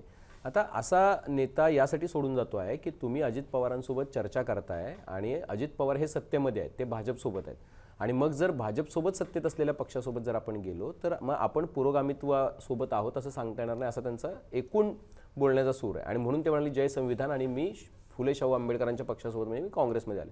त्यांनी काल काँग्रेसमध्ये प्रवेश केला. शरद पवारांचा पक्ष ज्या वेळेला अजित पवारांशी बोलणी करतो आहे त्यावेळेला सुप्रिया सुळेंचं असं वक्तव्य होतं की आम्ही प्रॅक्टिकल पर्सन, तुम्ही ते कदाचित बघितलं असेल, मी प्रॅक्टिकल आहे, मी त्याचा प्रॅक्टिकल विचार करतो. काय म्हणाले ते? I am a practical person. प्रत्येक दिवस नवा असतो वगैरे. प्रत्येक दिवस नवा असतो. हां, म्हणजे प्रत्येक दिवशी नवी टोपी घालायची असा अर्थ होत नाही, हे त्यांना कोणीतरी सांगितलं पाहिजे. तर तुम्ही दोन राष्ट्रवादी ज्यावेळेला एकत्र येत आहेत तर त्यावेळेला इथला एक विचार आहे, शेवटी असं आहे ना की ही विचारांची लढाई आहे, कारण की भाजपच्या विचारांशी असलेला लढा किंवा त्याचा विरोधी लढा म्हणून फुले शाहू आंबेडकरांचा विचार उजव्या विचाराशी फाईट करणारा म्हणून उभा आहे. तर मग तो विचार जर अशा पद्धतीच्या युत्या आघाड्या झाल्या तर तो कसा टिकेल आणि वाढेल? आणि ज्या पद्धतीनं राष्ट्रवादीनं त्याच्याकडे ते सगळं करतायत त्यांची बोलणी वगैरे, तर त्याच्यामुळे कार्यकर्ते ज्या पद्धतीनं त्यांना समर्थक होते त्यांची काय अवस्था होईल? तुम्ही हे जे त्यांचा एकूण परीघ जो सध्या राजकीय फायद्या तोट्याचा विचार करण्याकडे जो चाललाय, तर तो आणि विचार आणि राजकीय फायदा तोटा हे एकत्र चालू शकत नाहीत, अशा वेळेमध्ये त्या आहेत. तर हे बरोबर आहे की चूक आहे? नाही, मला असं वाटतं की एक तर तू ज्यांचा उल्लेख केलास प्रशांत जगताप, हो, त्यांचं मला कौतुक करायला पाहिजे जाहीरपणे. याचं कारण आजच्या काळामध्ये म्हणजे इतकं संधिसाधूपणाचा बुजबुजाट झालेला आहे, सगळा पैशाचं राजकारण झालेलं आहे. अशा वेळेला कुणीतरी एक माणूस उठतो आणि म्हणतो की मला तत्वाचं राजकारण करायचं आहे, हेच अपवादात्मक आहे. त्यामुळे प्रशांत जगताप यांनी ही भूमिका घेणंच अपवादात्मक आहे आणि त्यांचं कौतुक करायला पाहिजे. असे फार कार्यकर्ते आता राहिलेले नाही. आता आज शिवसेना, उद्या मनसे, परवा काँग्रेस, परवा राष्ट्रवादी, कुठूनही निवडून येऊन द्या, मी निवडून येतो आणि माझे खिसे भरतो, अशी पॉलिसी असताना प्रशांत जगताप यांनी तत्वाचा आग्रह धरणं हे मला महत्त्वाचं वाटतं. मुद्दा असा आहे की प्रशांत जगताप यांच्या तत्वनिष्ठेची लागण जर शरद पवारांना आणि सुप्रिया सुळेंना झाली असती तर मला बरं वाटलं असतं. याचं कारण ते म्हणत होते एकेकाळी आम्ही तत्वनिष्ठ आहोत. लोकसभा निवडणुकीच्या वेळेला त्यांनी सांगितलं होतं की आम्ही सेक्युलरिझमसाठी सगळं करत आहोत. पण माझा मुद्दा एवढाच आहे, मला अजिबात आश्चर्य नाही वाटलं, कारण पूर्वीपासून काही लोक हे म्हणत आहेत, संशय व्यक्त करत आहेत की जाहीरपणे अजित पवार आणि शरद पवार वेगळे असले तरी आतून ते एकच आहेत, असं म्हणतच होते काही लोक. आता ते सिद्ध होत आहे. शरद पवार आता गप्प आहेत, काही विधान करत नाही.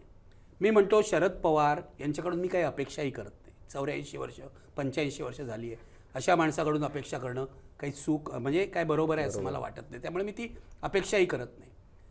पण सुप्रिया सुळे ज्या आजपर्यंत अजित पवारांना विरोध करत होत्या आणि सेक्युलरिझमचा झेंडा घेऊन चालल्या होत्या, त्यांचं काय झालं? त्यांनी का टोपी फिरवली? मुद्दा असा आहे की शरद पवार बोलत नाहीत याचं कारण शरद पवारांना हे पटलेलं आहे की सुप्रिया सुळेंच्या नेतृत्वाखाली राष्ट्रवादी काँग्रेस पक्ष शरद पवार जो आहे त्याला काही भवितव्य नाही. सुप्रिया सुळे या फार तर NGO चालवू शकतात, त्या राजकीय पक्ष चालवू शकत नाहीत. हे महाराष्ट्रातले अनेक पत्रकार तुला सांगतील, म्हणजे मी सांगायची गरज नाही. त्यांचं एकूण जे वर्तन आहे ते NGO चालवण्याचं आहे आणि PR करत असतात, त्या पलीकडे काही करत नाहीत. त्यामुळे भवितव्यच नाही ना. शरद पवारांच्या पक्षाला भवितव्य काय आहे? विधानसभेमध्ये त्यांचा एवढा मोठा फटका बसला आहे, त्यातून मला असं वाटतं शरद पवार खचून गेलेले आहेत, त्यांचे सगळे नेते खचून गेलेले आहेत. तर मला एवढंच म्हणायचं आहे की शरद पवारांनी जाऊन अजित पवारांशी युती केली नाही केली फरक पडत नाही, ते एकच आहेत. शरद पवार का जात नाहीत भाजपबरोबर? शरद पवारांचा काय भाजपबरोबर जायला विरोध नाही आहे, ते गेलेच होते ना जनसंघाबरोबर. 78 सालीच गेले होते पुलोदमध्ये, त्यानंतरही त्या निवडणुकीमध्ये त्यांची भाजपबरोबर युती होती. त्यामुळे मला शरद पवार फक्त आपली इमेज जपतायत की आता या वयामध्ये मी मोदींबरोबर गेलो असं लोकांना वाटू नये, एवढीच इमेज ते जपतायत. महापालिका निवडणुकीत तुम्ही अजित पवारांबरोबर जाणार, त्या अजित पवारांना तुम्ही शिव्या घातल्या होत्या. 70,000 कोटीचा आरोप त्यांच्यावरचा खरा आहे हे लोकांना सांगितलं होतं. आता तुम्ही त्यांच्याबरोबर जाणार. शरद पवार कधीच तत्वनिष्ठ नव्हते. शरद पवारांनी कायम संधिसाधूपणाचं राजकारण केलं आहे. महाराष्ट्रातल्या समाजवाद्यांना, महाराष्ट्रातल्या डाव्यांना, काही पुरोगाम्यांना असा भ्रम होतो की शरद पवार तत्वनिष्ठ आहे. ते कधीच नव्हते. कारण एका बाजूला सेक्युलरिझम म्हणायचं, एका बाजूला आम्ही इंडिया आघाडीबरोबर आहोत म्हणायचं, आणि दुसऱ्या बाजूला अदानी बरोबर अलायन्स करायचा. मी परवा गमतीनं लिहिलं की कोणतीही आघाडी किंवा युती टिको न टिको, एक आघाडी मात्र टिकणार आहे, ती म्हणजे शरद पवार आणि अदानी यांची. ते उद्या आहेत एकात्र कार्यक्रम. उद्या कार्यक्रम आहे त्यांचं, काय AIचं म्हणजे आर्टिफिशियल इंटेलिजन्स सेंटर जे आहे त्याला मी ते गुगल करत होतो. मी विचारलं AIला की किती पैसे दिले आहेत, तर तिथे जो आकडा आला तुम्ही सांगतो 50 कोटी रुपयाची देणगी दिलेली आहे. ती CSR असेल, ते काय भ्रष्टाचार आहे असं माझं म्हणणं नाही. 50 कोटी रुपये जर अदानीने दिले असतील शरद पवारांना आणि त्यासाठी ते अदानीची बाजू घेत असतील तर हे आक्षेपार्ह नाही. एका बाजूला राहुल गांधी आरोप करतायत अदानीवर, मोदी सरकार अदानीला फेवर करतंय, अदानीला सगळे फायदे देत आहेत, एवढे सगळे विमानतळ अदानीला मिळालेले आहेत, खाणी मिळाले आहेत, आणि अशा प्रकारे मोदी सरकार ज्यांना फेवर करत आहे त्यांच्याबरोबर तुमचा एक छुपा अलायन्स असतो. छुपा नाही, उघडच म्हणा, छुपा कसला, उघडच अलायन्स आहे. तेव्हा शरद पवार तत्वनिष्ठ आहेत या भ्रमात मी नाही. शरद पवारांनी कायम सेक्युलर चेहरा घेऊन संधी साधू राजकारण केलं आहे. त्यामुळे मला काही आश्चर्य वाटत नाही. अजित पवार उद्या शरद पवारांचा पक्ष अजित पवारांच्या पक्षात विलीन झाला ना तरी मला आश्चर्य वाटणार नाही. म्हणजे आता असं पुण्यामध्ये असं दिसतंय की नाही होत आहे युती, कारण अजित पवारांनी सांगितलं तुम्ही घड्याळावर लढा वगैरे, पण पिंपरी चिंचवडला होईल की नाही माहीत नाही आहे. पण उद्या विलीन झाला हा पक्ष अजित पवारांच्या पक्षामध्ये तरी मला आश्चर्य वाटणार नाही. मला जाता एक छोटा प्रश्न असा विचारायचा होता की या निवडणुकीकडे अशाही पद्धतीनं पाहिलं जातं की लोकसभेला जरी फटका बसला तरी विधानसभेला अभूतपूर्व यश, 132 जागा, त्याच्यानंतर नगर परिषदामध्ये अभूतपूर्व यश, आता महापालिकांमध्ये पण तशाच पद्धतीचा प्रयत्न, आणि त्याच्यातून दुसऱ्या बाजूला इन्फ्रामॅन आणि विकास पुरुष म्हणून देवेंद्र फडणवीसांची होत असलेली इमेज आणि एवढं मोठं यश. तर तुम्ही या निवडणुकींच्या पार्श्वभूमीवर सगळ्या देवेंद्र फडणवीसांकडे कसं पाहताय? भविष्यामध्ये त्यांना एका मोठ्या जबाबदारीसाठी पण त्यांच्याकडे पाहिलं जातं आहे. देवेंद्र फडणवीस हे अत्यंत यशस्वी मुख्यमंत्री आहेत आणि महाराष्ट्रातले भाजपचे नंबर 1चे नेते आहेत. म्हणजे महाराष्ट्रामध्ये त्यांना 2014ला जेव्हा मुख्यमंत्रीपद मिळालं तेव्हा ते कुणीच नव्हते. म्हणजे त्यांना काय लोकप्रिय पाठिंबा होता अशातला प्रकार नाही, त्यांच्यापेक्षा जास्त गडकरी लोकप्रिय होते. तरी मोदींमुळे त्यांना मुख्यमंत्रीपद मिळालं आणि आता एक त्यांनी स्वतःचं प्रभाव क्षेत्र निर्माण केलेलं आहे. पक्षावर त्यांचा पूर्ण ताबा आहे. पक्षात त्यांना आव्हान देणारे जे नेते होते, विनोद तावडे असतील किंवा इतर कोणी असतील, आपले खडसे असतील, त्या सगळ्यांना त्यांनी साफ केलेलं आहे किंवा गप्प बसवलेलं आहे. त्यांच्या विरोधात जो बोलले, आता सुधीर मुनगंटीवार विरोधात बोलत आहेत, त्यांनाही थोड्या दिवसांनी ते मार्गदर्शक मंडळात सामील होतील असं मला वाटतं. तेव्हा देवेंद्र फडणवीस पूर्ण कंट्रोल आहे आपल्या पक्षावर, सरकारवर कंट्रोल आहे. म्हणजे मला असं वाटतं त्यांच्या इतका गंभीरपणे सरकारला कोणीच घेत नसेल. प्रत्येक खात्यामध्ये काय चाललं आहे हे त्यांचं जे CMO आहे, चीफ मिनिस्टर्स ऑफिस आहे, त्याच्यामधून कंट्रोल करते आहे. अगदी शिंदेंच्या खात्यावर सुद्धा जी नियंत्रणं आणलेली आहेत ती देवेंद्र फडणवीसांनीच आणलेली आहे. तुम्ही सचिव कोणता नेमणार, तुम्ही OSD कोणते नेमणार, याच्यावर सुद्धा देवेंद्र फडणवीसांचं कंट्रोल आहे. हे काय मॉडेल आहे? हे फडणवीस मॉडेल नाही आहे, हे मोदी मॉडेल आहे. मोदी जसं PMOच्या तर्फे सगळा मंत्रिमंडळ आणि सर्व मंत्र्यांना कंट्रोल करतात, सेम फॉर्म्युला देवेंद्र फडणवीस महाराष्ट्रात वापरतात, हे लक्षात घ्या. एक गोष्ट मात्र आपण बोलली पाहिजे आणि जी नमूद करायला पाहिजे, नाहीतर भाजपवर सुद्धा अन्याय होईल, की गेल्या 10 वर्षामध्ये मुंबईमध्ये जे प्रोजेक्ट आले, देवेंद्र फडणवीस हे मान्य करतात, हे सगळे प्रोजेक्ट काँग्रेसच्या काळातले होते. म्हणजे त्याचा मूळ आराखडा तेव्हा ठरलेला होता. पण मेट्रो ट्रेन किती लेट झाली होती काँग्रेसच्या काळामध्ये 2014पर्यंत. ही मेट्रो मुंबईमध्ये 10 वर्षापूर्वी यायला पाहिजे होती.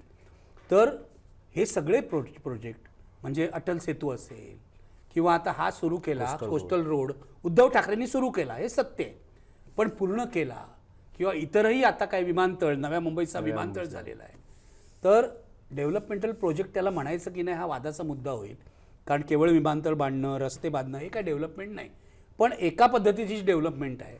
याला फंड्स केंद्राने दिले हे बरोबर आहे, पण केंद्रामध्ये पाठपुरावा कोणी केला? देवेंद्र फडणवीसने केला. हे श्रेय त्यांना द्यायला पाहिजे. नक्कीच. म्हणजे यावेळेला मुंबईमध्ये देवेंद्र फडणवीस जेव्हा या प्रोजेक्टची नावं सांगतील की हे प्रोजेक्ट आम्ही केले, ते खोडून काढता येणार नाही ठाकरे बंधूंना. हे प्रोजेक्ट त्यांनीच केलेले आहेत. फक्त त्या प्रोजेक्टमध्ये ज्या त्रुटी राहिलेल्या आहेत त्या तुम्ही सांगू शकता, पण प्रोजेक्ट पूर्ण केलं त्याचं श्रेय देवेंद्र फडणवीसना द्यायला पाहिजे. कोणत्या मुख्यमंत्र्यांनी एवढा पाठपुरावा केला होता? काँग्रेसच्या काळात तर फंड्सच येत नव्हते. आता फंड्स आले आणि मेट्रो झाली, सर्व गोष्टी झाल्या. याचं श्रेय देवेंद्र फडणवीसना द्यायला पाहिजे. लोकांमध्ये बाकी आपण पत्रकारांमध्ये काय इमेज आहे ती गोष्ट वेगळी, पण लोकांमधल्या एका सेक्शनमध्ये फडणवीसांची इमेज चांगली आहे ना. म्हणजे जसं मोदींसाठी मतं देतील तसा एक सेक्शन फडणवीसांसाठी सुद्धा मत देईल. हे आपण मान्य करायला पाहिजे. खरं आहे, मुंबईमध्ये मान्य करायला पाहिजे. आता आणि शेवटचा जाता होता प्रश्न की हे सांगणं कठीण आहे, हे निश्चितपणे मान्य मला, कारण असा हा प्रश्न विचारणं थोडंसं बाळबोध पण होईल. पण तुम्हाला असं वाटतं की या निवडणुकीनंतर जिंकलं कुणीही तरी या निवडणुकीनंतर मुंबई मराठी माणसाच्या ताब्यात राहील सर्वार्थानं, कुणीही जिंकलं तरी? आणि तुमची म्हणजे अंदाज ठीक आहे, प्रत्येकाचा अंदाज तुम्ही सांगू शकता की तुमचा अंदाज काय आहे तुम्हाला? नाही, माझा अंदाज काय मी सांगणार नाही याचं कारण आत्ता फार लवकर Early आहे. आहे, early हे बरोबर आहे. आणि आपण पत्रकार सावध असतो, त्यामुळे उगाच काहीतरी बोलून मी गडबड करणार नाही. पण माझ्या मन काय मला सांगते मी सांगतो, मराठी माणूस म्हणून, पत्रकार म्हणून म्हणून मी सर्वार्थानं मुंबई महाराष्ट्र मराठी माणूस म्हणून मी तुला सांगतो, पत्रकार म्हणून नाही. पत्रकार म्हणून माझी जजमेंट वेगळं असेल. मराठी माणूस म्हणून मला असं वाटतं की मुंबई महापालिका भाजपच्या ताब्यात जाऊ नये असं मला वाटतं. याचं कारण भाजपने आजपर्यंत मराठी माणसासाठी काहीच केलेलं नाही. हे मुंबईचं डेव्हलपमेंट वगैरे बोलतायत, पण हे उत्तर भारतीयांचा जो लोंढा मुंबईमध्ये रोज येतोय त्याविषयी काही बोलत नाही. हे गुजरात्यांची जी दादागिरी वाढलेली आहे, घाटकोपरमध्ये असेल, लालबाग परळमध्ये असेल, याविषयी काही बोलत नाही. भाजप हा लोढांचा पक्ष झालेला आहे, म्हणजे बिल्डर्सचा पक्ष झालेला आहे, हे लक्षात घ्या. त्यामुळे मला बिल्डरच्या पक्षाच्या ताब्यात मुंबई असावी असं वाटत नाही. आज अर्धी मुंबई विकलेली आहे अडाणीला, आता उरलेली हे लोक विकून टाकतील. म्हणून मला असं वाटतं की कोणत्याही परिस्थितीत नागरिक म्हणून मला असं वाटतं की भाजप निवडून येऊ नये. पण मी तुला सांगतो, कोणीही निवडून आलं, समजा भाजप आलं, ठाकरे बंधू आले, दोघंही आले, किंवा कोणी समजा ठाकरे बंधू आले असं आपण धरू, तरी मुंबईवरचा मराठी माणसाचा ठसा टिकणार आहे का? माझ्या मते तो नाही टिकणार. मी सांगतो का? याचं कारण तुम्ही करताय का त्यासाठी? मुंबईवरचा मराठी माणसाचा ठसा केवळ मराठी माणसाच्या कर्तृत्वाने टिकेल ना. मराठी माणसाचं कर्तृत्व पुढे यावं म्हणून तुम्ही काय करताय? उद्या जर ठाकरे बंधू महापालिकेत सत्तेत बसले, भाजप सत्तेत बसले तर प्रश्नच नाही. भाजप मराठी माणसासाठी काही करणार नाही, उलट मुंबई अधिकाधिक अमराठी कशी होईल हे भाजप बघेल. पण ठाकरे बंधू जर बसले तर मराठी शाळा टिकाव्यात म्हणून ठाकरे बंधू काय करणार आहेत? किंवा मराठी माणसाचे जे विभाग आहेत मुंबईमध्ये, आता 227 जे वॉर्ड आहेत यापैकी 120 वॉर्डमध्ये मराठी बहुल आहेत. हा मराठी टक्का जो आहे तो कमी होऊ नये म्हणून ठाकरे बंधू काय करणार आहे? मराठी माणसाचा उद्योग पुढे जावा म्हणून ठाकरे बंधू काय करणार आहेत? यातून मराठी माणसाचा ठसा टिकणार आहे. मराठी भाषेला योग्य महत्त्व मिळेल, हिंदीचं आक्रमण होणार नाही त्यावर, म्हणून आपण काय करणार आहोत? यामुळे मराठी माणसाचा ठसा टिकणार आहे ना. नुसत्या घोषणा करून टिकणार नाही की मराठी मुंबई म्हणजे आम्ही शिवाजी पार्कला बघतो की सगळ्या इमारतींचं रिडेव्हलपमेंट चाललेलं आहे आणि त्या सुगीच्या इमारती झालेल्या आहेत. सुगीचे दिवस. तर ही मराठीला सुगी आहे की बिल्डरांना सुगी आहे हे आपल्याला ठरवावं लागेल, हे लक्षात घ्या. तेव्हा माझं म्हणणं आहे की कोणाची सत्ता आली तरी मराठी माणूस हा चिंताग्रस्तच राहणार आहे. कारण मराठी भाषेचं आणि मराठी माणसाचं भवितव्य काय आहे आपल्याला कळत नाही आहे. आणि इतक्या वेगाने सगळं जग बदलतं आहे की तिथे मराठी माणूस म्हणून आपण राहणार आहोत की ग्लोबल सिटीजन होणार आहोत, हाही खरा प्रश्न आहे. निश्चितपणे मुंबई हे ग्लोबल शहरच आहे तशा अर्थानं. आणि ज्यावेळेला आपण न्यूयॉर्क किंवा लंडनच्या महापौरपदी इतर भाषिक किंवा इतर धर्मीय लोक बसले तर त्याबद्दलचा आनंद जगभर मंडळी व्यक्त करतात की अशा पद्धतीनं होतं. पण स्थानिकांचे मुद्दे, मराठी माणसाचे मुद्दे, महाराष्ट्राला मुंबई ज्या पद्धतीनं मिळाली तो संघर्ष आपल्याला विसरता येणार नाही. आणि तो संघर्ष हा रक्तरंजित संघर्ष आहे. कारण की 107 लोकांनी प्राण गमावले त्यावेळेला मुंबई महाराष्ट्राला मिळाली आहे. आणि म्हणून प्रत्येक वेळेला जरी इलेक्शनमध्ये आपण म्हणत असलो की ही ऐतिहासिक निवडणूक आहे, तर मला असं वाटतं की 2007, 12, 17 नंतरची झाली नाही, आता डायरेक्ट 25लाच होते म्हणून. पण या 3-4 निवडणुकांपैकी ही सर्वात मला असं वाटतं अटीतटीची आणि गंभीर निवडणूक आहे. एक गोष्ट मला सांगायची आहे की मुंबईचे मूळ नागरिक जे आहेत ना, आपण कोणीच मुंबईचे मूळ नागरिक नाही, आपण कुठूनतरी बाहेरून आलेलो आहेत. एक तर मच्छीमार आहेत, कोळी बांधव आहेत, किंवा मग पाठारे प्रभू आहेत. आता पाठारे प्रभू हे श्रीमंत आहेत, त्यांचं सगळं उच्चभ्रू सोसायटी आहे वगैरे, ठीक आहे. पण मला एकच प्रश्न विचारायचा आहे, मुंबईचा मराठी ठसा यामध्ये हे कोळी बांधव येतात की नाही, कोळीवाडे येतात की नाही? तुमच्या या डेव्हलपमेंटमध्ये कोळीवाडेच जात आहेत, त्याचं तुम्ही काय करणार आहात? मुंबईचा मूळ नागरिक आहे ना तो कोळी बांधव, मग त्याच्यासाठी तुम्ही काय करणार आहात हे सांगा ना या निवडणुकीमध्ये. कोळणींनाच बसायला बंदी करतात ताडदेव आणि बऱ्याचशा भागामध्ये, आणि त्यामुळे मराठी माणूसच काय तर इथला जो प्रमुख म्हणजे मूळ माणूस आहे, ज्याला आपण भूमिपुत्र म्हणतो, खरा भूमिपुत्र, तो सुद्धा इथं आता चिंतित आहे. आणि म्हणून आपण समजून घ्यायचा प्रयत्न केला. आपण 68 पासूनच्या निवडणुकांचा दाखला देत सरांनी आपण वर्तमानामध्ये आता किती गंभीर परिस्थितीत आहोत इथपर्यंत आणलेलं आहे.